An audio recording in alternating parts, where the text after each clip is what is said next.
All right, well, we have a Blink scanner here. Let's go connect to it quickly with my app. Here we go. That's done. Let's go stream. Find it. We are connected. Let's create a project. Call it Blink.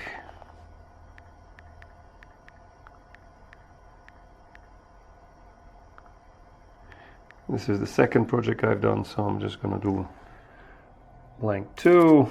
There we go. Use my location, create, and ready to scan. I don't want to be in the scan, so I'm going to face the side where the battery is, and we'll just hit go. And I'm going to navigate my way around it just so that I don't get recorded into the scan, because I don't need to be visible in every one of these scans. All right, so scan number 1 finished, and we can move on to the next location.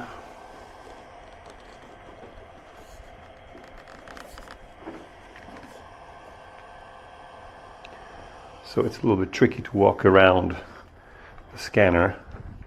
So instead I'm going to just walk away and hide. But let's go, let's hit play. And let's just watch the screen here. Scanning is in progress. I have a battery that might cut out on us from a perspective of the first person view thing, where I'm recording what I see, so hopefully that's not going to be a problem. But if it is, I'll keep the actual app open. So I'm staying within the blue halo for the scanner predictive position, and with that I'm hoping to actually get good results on my registration without having to do any kind of work in the aftermath of data collection. So scan number 3 is happening. Let's go back to the scanner because it's done. Going through the doorway. Maybe once again I'm going to hide. You can see that it tells me that I'm actually too far away. So I'm a little bit too far away from the original position, so I inched it back. I'm going to hide again because I don't want to be in the scan. So here we go.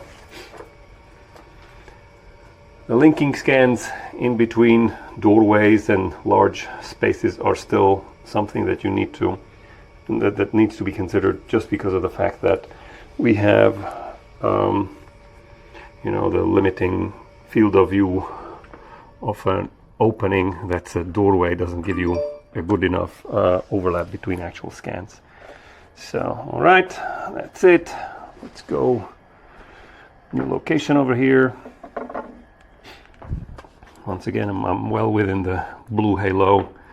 Again, if this blue halo is not very visible, you can always go into your settings and just change it to white, and then once it's done, you'll be able to see that the ring around the last scan is what I refer to as the blue halo, that lets you know that you're within the limits of your next setup and success rate. So there you go, you can kind of see the big blue ring here. So I'm going to continue scanning, not really narrating, but at least this way you'll see how the data collection is done.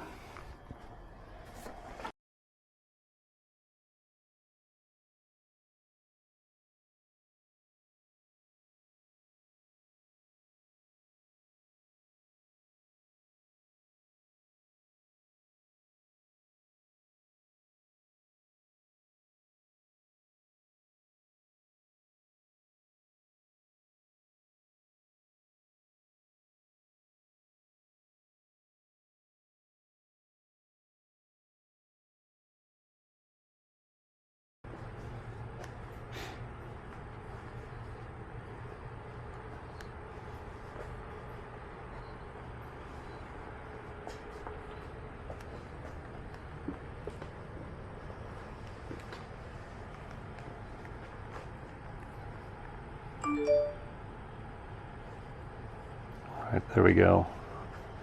That's the last one of them. I am going to disconnect from the scanner. Just before I go, maybe I'll finish the actual registration here. It's supposed to be this way.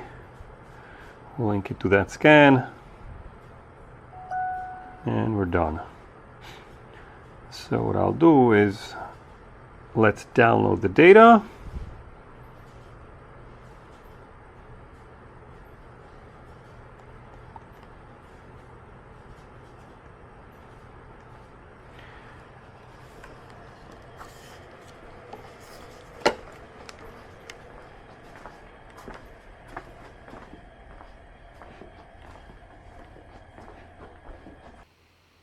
Alright, so at this point I lost my video feed from the external camera that I was using.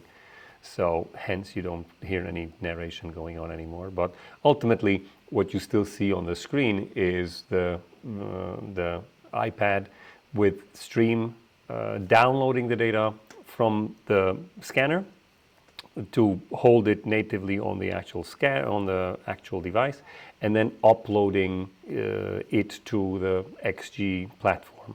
The whole workflow over here takes, if you take a note of the actual time at the top right of the window over here, takes about, I don't know, maybe 20 minutes from the time of the downloading and including the actual upload. This is relatively big. This is what, about 9 gigabytes of data? So the download is fast. The upload will obviously depend on your internet speeds. I was sitting in my office with, or the training room or the classroom that I usually do all of these videos in, and I have a 100 megabit up connection, so it was relatively fast. Now, this being done from start to finish in this little time doesn't indicate how much more time you'll actually have to wait for the project to be finished, processed, and registered in Sphere XG, but at least at that point it's a hands-off process. So I will shut up and let you just see what it takes. But as I said, I mean, it's about a 20-21 minute process for download and upload. If you have any questions or comments, leave them below and enjoy the rest of this quiet video.